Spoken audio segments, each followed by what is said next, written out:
You, there. What is your profession? I'm a potter, sir. And you, Arcadian. What is your profession? Sculptor, sir.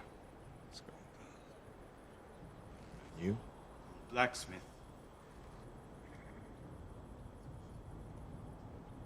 Spartans! What is your profession?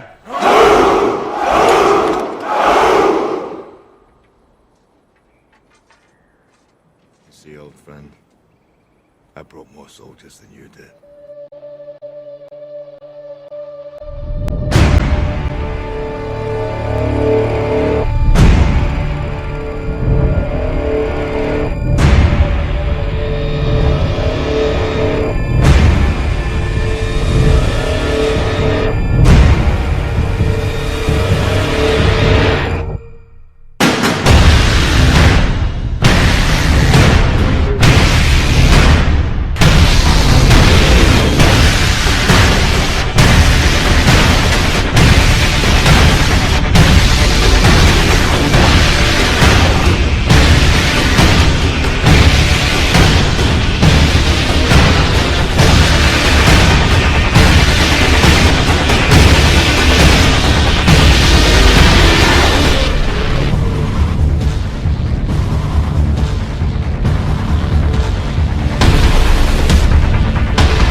Yo, what's good YouTube? My brothers and sisters, sons and daughters of the Most High Yahweh and the stranger attached to them from all nations in the world.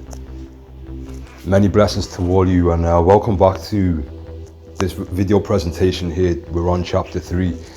So I tried to get this video out last week. I spent 2 hours talking. I spent maybe 2 hours editing it all together, but it just didn't fit. Now the way these videos have happened so far is I've just woken up and just felt the spirit to do it right then and there, and it got done. You know, first attempt, no issues at all. But then last week I tried doing it in my own strength, you know, just because I wanted to get a video out in a time that I felt best. You know, I just wanted to get a video out every couple of weeks at least, instead of it being a 3-month gap in between. But because I tried doing it through my own spirit, it just didn't flow well enough. So I'm giving it another attempt. Now I don't feel as full on in the spirit as I was with chapter 2, but I definitely have more of it with me today than what I did last week. So we'll give this a shot. So we're on chapter 3, and this chapter is about where is YAH, where's the Most High, and how can I find him? Because we have a big problem going on right now on the earth, or many big problems, but the biggest one causing the most amount of problems is mankind making God in his image. I'll say that again. Mankind is making God in their image. So if we go to book of Genesis, chapter 1, it says the Most High made man in his image. But we are making God in our image. And what do I mean by that? Well, we have a book called the Tanakh, the Torah, which is a complete work. It's not to be added onto or deducted from. In this book, it explains about people that had a face-to-face encounter with the Most High, and they wrote down what the Most High told them at that time, so other people, other generations can then read about it. And within this book, the Most High tells you what it is. From A to Z, it explains to you in plain to read English of what it is and what it isn't, what it likes what it doesn't like, what it wants you to do, what it doesn't want you to do. And it's as simple as that. But then we come into a problem because people have ended up making extra books to attach onto the Torah, claiming to be continuations of the Torah and its message, when really these are fabricated, man-made books placed onto the Torah to distort the message, to primarily get people into idol worship, to primarily make them break the first commandment, which is the biggest sin a man or woman can commit, which is worshipping a false god. And I'll explain why it's such a big crime. It's even greater than murder, and I'll explain why in a minute. So we've got all these religions out here. Now, these religions or these books, because they're made by man and they are claiming to continue from what the Most High has already said, this is when the process began of man making God in their image. So they weren't happy with what God said, so they want to make God what they want it to be. Now, most people can't see God. They can only see his creations, like the planet that we walk on. We can feel the air that we breathe in that gives us life, and all these other things, right? So we can see the handiwork of God, but there's a gap. We can't physically see him. Have we been able to see him in the past? Well, according to this Torah book, yes. We will come to this point in a minute. So at the moment we can see that we've been created. We live in a created world, but where's the creator? And that's a big hole. So man have come up with their own ideas of where he is. That he's just in the sky, but he's here and he wants you to know him, and he's all loving and his hands are out, you know, almost pining for people's love and acceptance. There's ideas that he became a man and became a human sacrifice and then went into the earth for 3 days and took the keys of death. So anybody that died from that point can then get into heaven, and now he's up in heaven making you a mansion. There's, you know, I'm not going to go through them all, but there's so many stories written by man posing to be God and what he wants. Now the Most High in the Torah said, I am the only power here, paraphrasing. And he also said that I declare uprightness. So the Most High is the only thing declaring uprightness. And by the Most High, I mean Yahweh, the Most High God of Adam, the Adamites, and Abraham, Isaac, and Jacob. He is the only God declaring uprightness.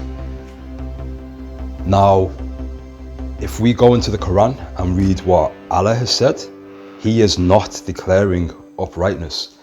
Just because they have the laws of Moses in there, which were already written thousands of years prior, so they can't take claim for that. They're going around instructed to kill people that don't believe what they believe. Whereas the Most High, Yahweh, said, I'm going to deal with the people myself. So I follow the Most High, Yah. He's not asking me to kill anybody or anything, not even to sacrifice animals. So if I'm wrong, I'm wrong, and nobody's been harmed. If a Muslim's wrong and they've gone out cutting the heads off, you know, Shia Muslims or Sunni, whatever it is, and they find out that they're wrong, which is what they're going to find out in the near future, then they've just committed some of the worst acts imaginable. So this is what the issue is with following false gods, and why it is greater crime than murder. Because if I go out and murder somebody right now, I've murdered one person. If I break the first commandments and start worshipping a false god, then look at the world and its history. The conflicts it's caused between Muslims themselves. They've got two sects, Sunni and Shia. They're at each other's throats. All the denominations of Christianity are at each other's throats. You have Hinduism and sects of Hindus at each other's throats. Even Buddhas are fighting each other through different sects of Buddhism. And then on top of that, all of these false gods are declaring really strange festivals and forms of worship to, you know, bloodletting, cutting yourselves, cutting your children, slaughtering thousands of animals. You know, Judaism, they wave a chicken around their heads a few times to relieve themselves of sin. then go into the jungle to looking at all of the tribal initiations and fertility rituals that they do. Often involve scarring of the skin, going as far as sodomizing each other and stuff like that, or drinking animal feces and drinking animal blood. Like, whatever gross act you can think of, religion is telling you to do that, all apart from the Most High Yahweh. So this chapter 3 of this video series is going to talk about this. Where is YAH and what did he declare? Now, what did he declare is pretty much been summed up in chapter 2, so we will jump straight up to where is the Most High. And I'll be reading from verses in a minute just to clear this up. Now,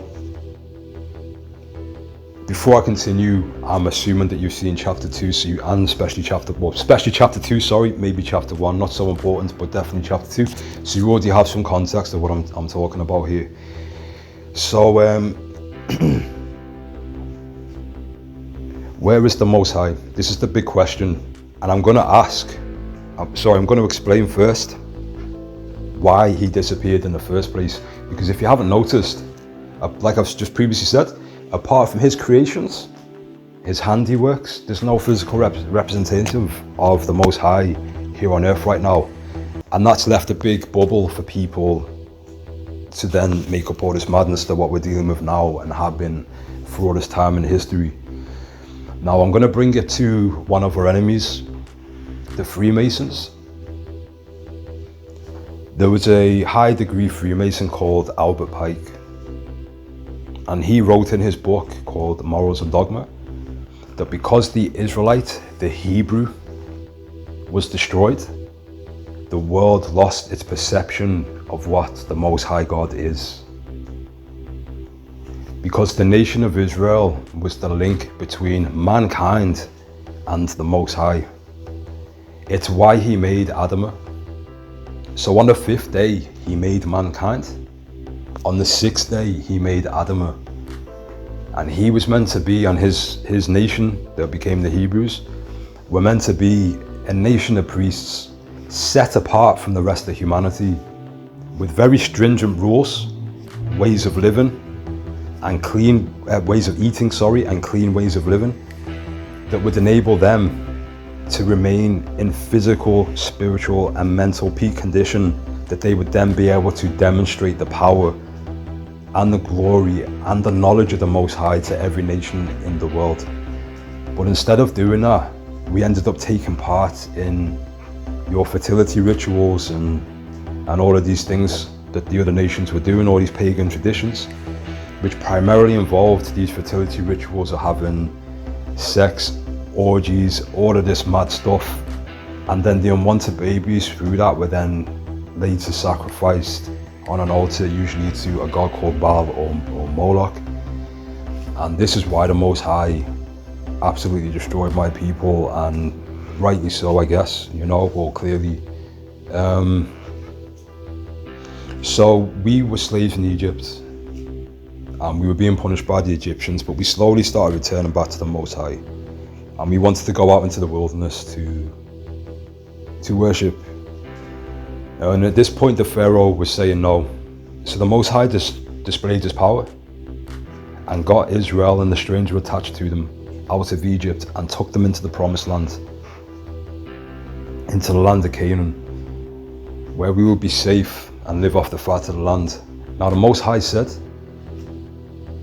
if you mess around in the promised land and break these commandments that I'm giving you here today, then your time spent in the promised land will be short. And lo and behold, that's what happened. Our time there was short. We ended up messing around and becoming like the other nations, so we forgot our job, our mission.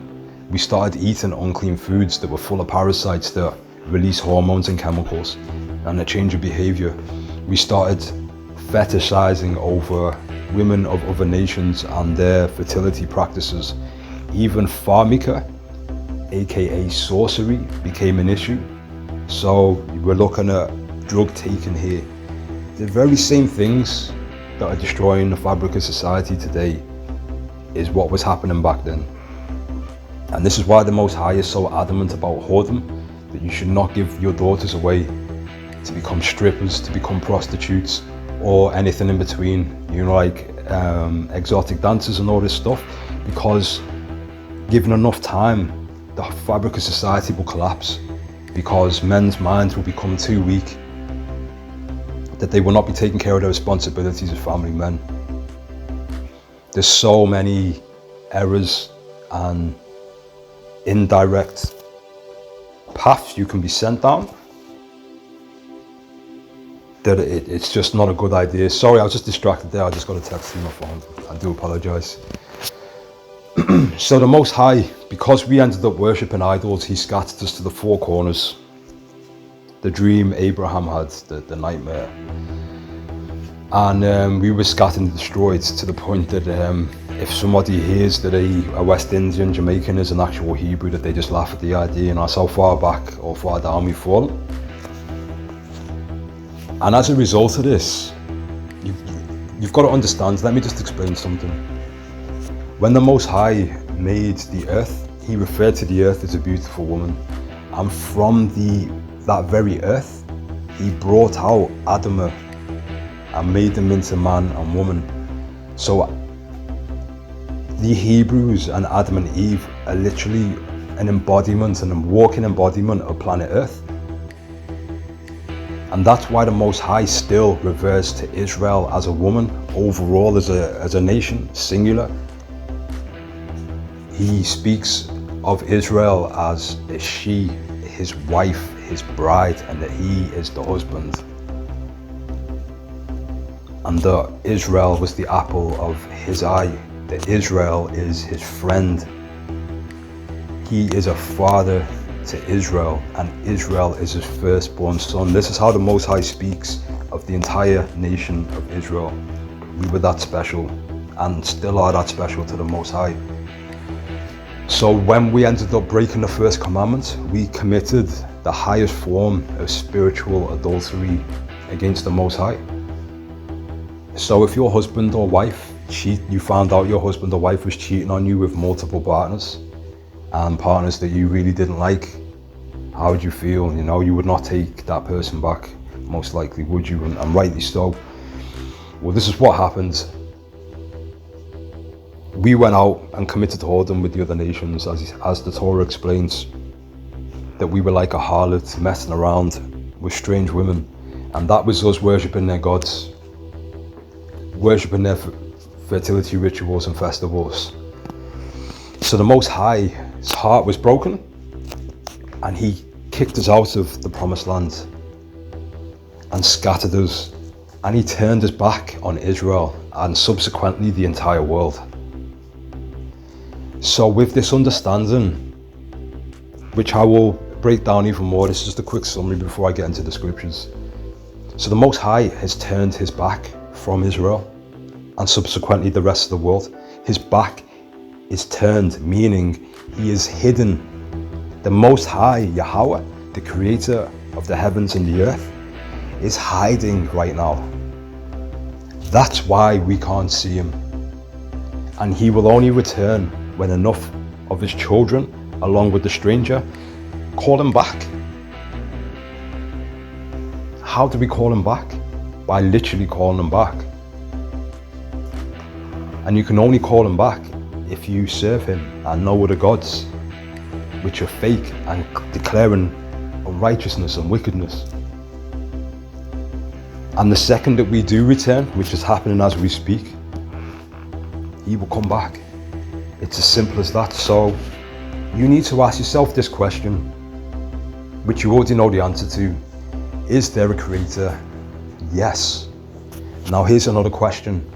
Is there unfathomable evil happening on the surface of the earth right now? Unbalanced? Yes. Look at what is going on, and look at what has been going on for a long time. If you're a truther, you know what these elites are up to, and I'm not going to go there in this video. Once this series is done of speaking briefly about the Hebrews, mainly explaining the context of the Torah, and finishing off with this chapter of actually how to see and find the Most High, we'll be moving into the judgments of the Most High in a new series of videos. So I'll leave all that sort of talk for then, about what the wicked are doing and what is waiting for them around the corner. But as for now, we're just focusing on where is the Most High and how to find him. So, because we have an absence here of the Most High, it's left a big hole here, which I've been previously mentioned, which has been tried to be filled with these religions out here. So everybody that is spiritual to whatever degree knows there's a creator, hence why they go for the obvious, right? Which is either simply being an agnostic, which is knowing there's a higher power, but not sure what. I have a lot of respect for agnostics, because they haven't made their mind up yet, but they still know there's a creator there. Then going into the staples of Christianity, Judaism, and Islam. And for the Hindus out there that say, oh, well, our Bhagavad Gita, our book did not come from the Torah. Well, let me tell you something. Go on Google and type in Brahma, which is your main deity, is it not? And then type in Abraham, Brahma and Abraham. You will find that they have exactly the same story. The only difference is that Abraham was a real walking person that your people met and based your religion off Abraham because he was such an amazing man. So you may not have directly drawn out of the prophecies of the Torah like the Gospels and Quran have, but your entire fabric of your religion is based on one man, which was a Hebrew. Just like Quetzalcoatl from Mesoamerica, they knew the Hebrews too. Quetzalcoatl belonged to a race of men who were very special, but they had to go on to they had to leave their lands and go on a big wander into the desert, and that one day he will return. You met the Hebrews, and they inspired the ancient Mexican religions. So this is a common thing that keeps happening. So anyway, getting back to the point, we know there's a God. Is there insane evil on the world? Yes. So yeah, we know there's a God. There's insane evil on the world. Why isn't he doing anything about it? If there's a God, which we know there is, and there is insane levels of evil on the world right now, where is he? I'll tell you, like I've just explained, he's hiding. And it's hard. I know how this feels in my head, but it's hard for me to find the words to help you see where I'm coming from. Look outside your window. You know there's a creator. Look outside your window. Everything has been covered in concrete. Everything is, the ground that you walk on is taxed. Everything that you have has a registration plate on it. You are a slave. And the rest of the world is without.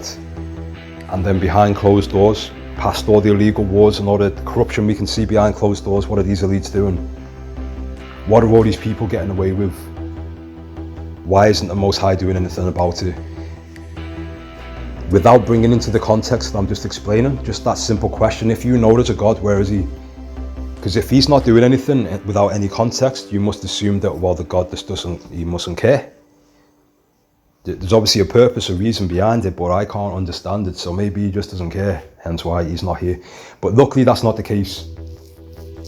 The reason why he's not here right now is because he is hidden, like I've been explaining, and he is hidden because my people broke his heart. But this is good news, because he's hiding. It doesn't mean that he's not watching, and it doesn't mean that he's not coming back. He is hiding himself, which is the opposite of what Christianity is teaching. Christianity is teaching that he sent his only son down here that he murdered, and that he's pining for your love and acceptance, that, you know, God loves everybody, he's going to forgive everyone, he's not angry, just come back to me, please, please, please, that, you know, the pining sort of God. Well, the Most High is like in the Torah, he says, you don't know me because I've hidden myself purposefully, and when I've decided for you to know me, you will.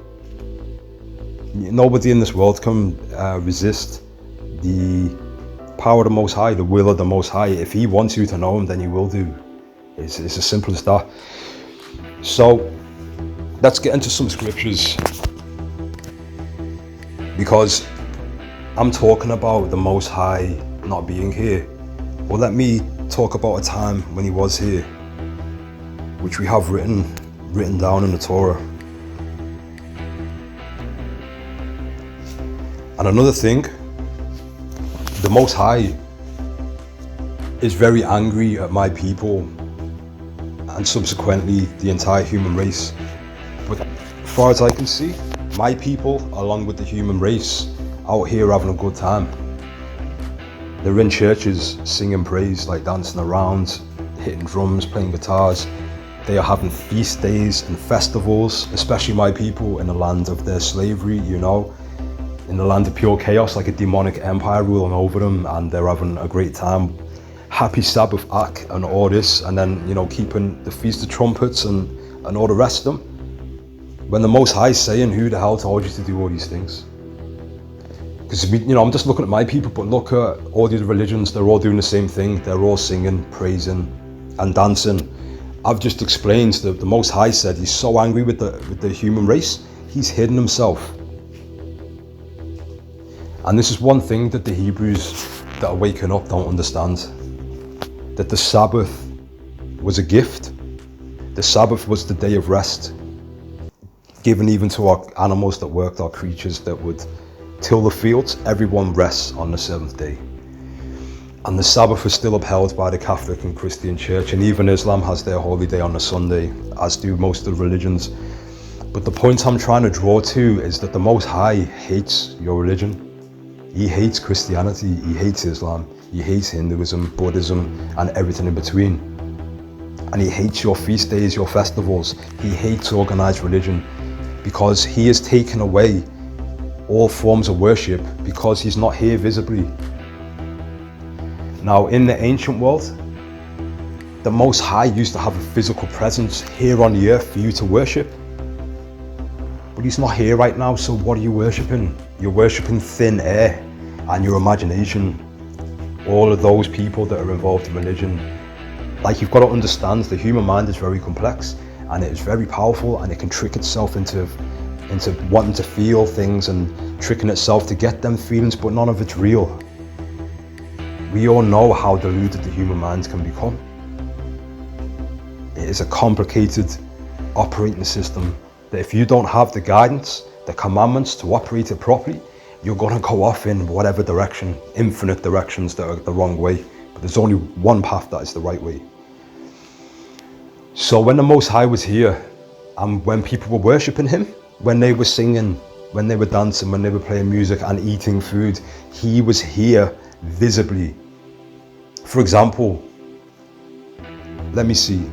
Do you see this today? This is 2 Chronicles. We're going to go into the scriptures now. I don't want this video to be too long. And for those of you that think the videos are too long, don't forget, you have a pause button and you can come back to it whenever you like.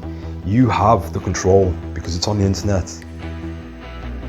So I understand the requests of 10-15 minute videos, but you need to understand also that the Most High is a massive thing to be studying, and it can't just be learnt within 10 minutes. You can't gain understanding and the emotionality behind it with a 20-minute video. It's the biggest topic man could ever talk about, answering the biggest questions that have ever been asked and that people have been hunting for answers for thousands of years, and you want me to do a 5-minute video for you. I'm sorry, just hit pause and come back to it. You have to study, my friend, okay? All right, bringing it back. So in the ancient world, we're bringing it back to 2 Chronicles. This is when King Solomon was walking around, okay? The son of King Dawood, King David. 2 Chronicles, chapter 7, verse 1-3. When Solomon finished praying, fire descended from heaven and consumed the burnt offering and the sacrifices, and the glory of YAH filled the house. Do you see that today? Like, I don't recall walking down the road on a Saturday or Sunday and seeing holy fire emanate from the sky and landing on that church or mosque or synagogue through their worship being accepted by God. Do you see that? Because I've not seen that once, not even on YouTube. So what's going on here? Now, if somebody's not keeping the commandments, is what the Most High said. Those that don't keep my commandments, even your prayers are an abomination. So everyone's praying, but they are annoying the Most High because they are not even obeying the Most High. You know, if you had a child, and no matter what you say, they will not do what you ask them, no matter how simple it is. They will just never listen to you. But then they want something off you. Are you going to give it to them? Or are you going to discipline them until they start behaving, and then you can give them the treats that they ask for? Because that's what mankind's doing. They're not listening to the Most High. They're committing sin and abomination after abomination, and then worshipping and asking something from the Most High. The Most High said, you can pray to me for as long as you want. I am never going to listen to you until you obey what I'm telling you, you know? Okay, so do we see any fire coming from the sky? No. And we already know why that is.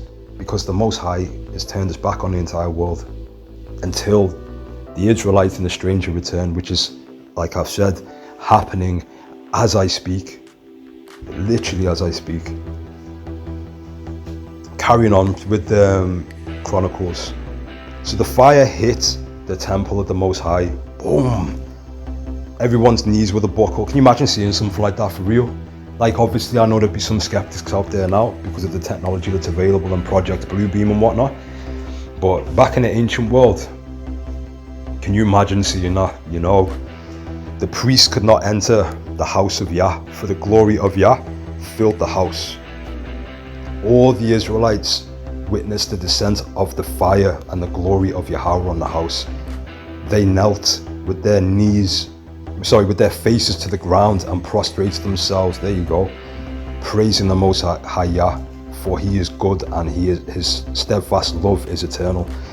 So all the Israelites seeing it. It wasn't just a few priests that just came out and went, set the building on fire and went, hey, look, the glory of God's here. No, the entire of Israel seeing flames drop out the sky like a bomb hitting the temple that nobody could go even near the building, and everyone collapsed on the floor because they just seen nature react to a request.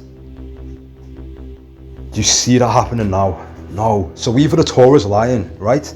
Either it's lying, or it's telling you the truth that these things happened, but they're not happening right now, just for this small window. They're not happening right now because the Most High has just turned his back for a moment. Which one's it going to be? I'm telling you right now, it's just a flip of a coin, a 50-50 concerning this. So, we've read a little bit here about an example of what happened when people prayed and what would happen. Do we see that happening today? No. Let me explain why. Lamentations chapter 2 verse 5 to 7. Towards Israel this is. The Most High became, and this is because they're in the promised land and they messed around with the idols. So what did the Most High do? The Most High Yah became like an enemy. He consumed Israel. He consumed all of her citadels. He destroyed its fortresses. He increased within the daughter of Judah agony and grief. He stripped his booth like a garden. He destroyed his place of assembly. Let me pause here. He destroyed his place of assembly. Assembly is where we meet. He destroyed his meeting place. Let me tell you something. Everyone around the world is wishing each other happy Sabbath in godless lands.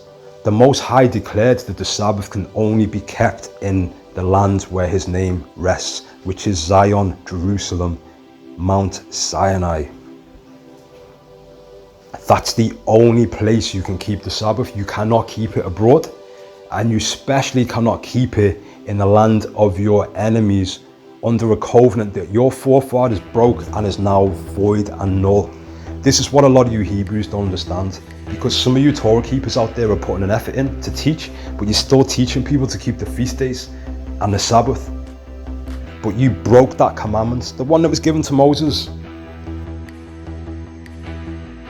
about keeping the Sabbath for all time. You broke that covenant. That's what you don't understand. You are not under contract right now. And then you go to Jeremiah 31:31. He says, I'll bring you back home, and there we will make a new contract. There I will give you a heart of flesh instead of stone. So right now, we broke the covenant, so the Most High turned his back. He destroyed his place of assembly, which was the Sabbath where the temple was of the Most High, his altar, and he's removed sacrifice. So when a New Testament keeper goes, well, if you're not keeping the eternal sacrifice of Jesus, shouldn't you go and slaughter a goat every time you sin? Well, where am I supposed to do that? I don't want to anyway, because I don't understand animal sacrifice and all the rest of it, but luckily it's not part of our commandments now. It was taken away, thankfully. But the reason why I don't have to sacrifice a goat is because the sacrifice has been done away with. I don't have a temple to walk into and do a sacrifice. I don't have an altar to sacrifice on, or a Levitical priesthood to give me the sacrifice to slaughter in the first place. So all of that has been done away with. But then you look at religion, are they going around sacrificing animals? Yes, they are. Oh my goodness. Yeah, have you seen Hindus and Islam and all the rest? You know, come on. So, let me see what else we got here. Let me see. 1 second. Okay, so Sabbath only in the land. You don't believe that, do you? Okay. Deuteronomy 16, chapter 5 to 6. You are not permitted to slaughter the Passover sacrifice in any of the settlements Yah has given you, but at the place where Yah your Elohim will choose to establish his name. Where is his name established? Mount Sinai. There alone you shall slaughter the Passover sacrifice. There alone. He didn't say in America, did he? Or in Europe. He said at my place of assembly where my name is, there only. In the evening at sundown, to represent the time of day you departed from Egypt. But because you haven't done this, and you have been worshipping other idols when we were in the promised land, this is what the Most High said. Hosea 2, chapter 12. Now I will uncover her shame in the very sight of her lovers. Meaning, he's going to uncover what we did in front of the nations we did it with. So everyone looks at my people and they can't understand why we can't get our act together. There's been other nations that got their freedom the same time as us, and they've done 100 times better than we have. So that's our shame being uncovered in front of the faces of the other nations. And none shall save her from me. I will end her rejoicing, her festivals, her new moons and Sabbaths, all her festive seasons. Listen to this, I'll read it again. Now I will uncover her shame in the very sight of her lovers, and none shall save her from me. I will end her rejoicing, her festivals, her new moons and Sabbaths, all her festive seasons. I will lay waste her vines, her fig trees, which she thinks are, that's not been written down properly, which she thinks she's received from her lovers. I will turn them into bushwood, and the beasts of the field shall devour them. So the Most High there is said in Hosea 2 verse 12, that I will take the Sabbath away, the new moons and the festivals. So for you Hebrews out there that are saying the Sabbath was forever, well, why has that just been written there? If it was forever, why would it say now I will take them away? This is why I get frustrated. It's because you, above all people, are not reading properly. You've gotten out with the New Testament. You are blessed for that. You've realized that Black Jesus, Yahushai, all of it is all nonsense, and you've returned back to the Torah, right? Through diligent studying. But you still clearly haven't read it properly, so you still must be listening to another man teaching you instead of just reading properly. Because you can't understand the very simple context that he said it was forever, on conditions that you keep the commandments, and if you don't, I will break that covenant and take everything away. And that's exactly what happened. This is why that's written there. If the Sabbath was forever, you wouldn't hear the Most High saying, well, then I will take it away. Because it's forever, so he would never say that. It was forever under conditions. It's so simple. But a lot of these Hebrews out here are just not understanding that. So when will the Sabbath be returned? Let's have a little look at Ezekiel chapter 20, 34 to 42. I will take you from among the nations and gather you from the lands which you were scattered, with strong hands and with an outstretched arm and with overflowing fury. I will bring you to the wilderness of the nations, and I will contend with you there face to face, just as I contended with your forefathers in the wilderness of the land of Egypt. I will make you pass under the rod and bring you into the bonds of the covenants. What covenants? The covenants of Jeremiah 31:31. I will separate you from among those who rebel and those who transgress against me. I will take them out of the lands where they sojourn, but they will not enter the lands of the soil of Israel. So the Most High is talking about gathering us up, and the stranger with us. All of Israel are going to be gathered, and those that are rebellious in this time, they will die off in this wilderness on the journey back home, just like in Egypt in the 40 years in the wilderness. And then, hang on a minute, let me just find the verse. I should have organized these a little bit better. 1 minute. Okay, let me just try this. So, what's going to happen with the Sabbath? Let me just read Lamentations 1, chapter 4 to 8. Alas, lonely sits the once great city with people. She that was great amongst the nations is become like a widow. The princess among states is become a thrall.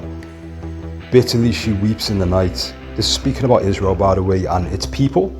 So my people are suffering right now. Okay, big time.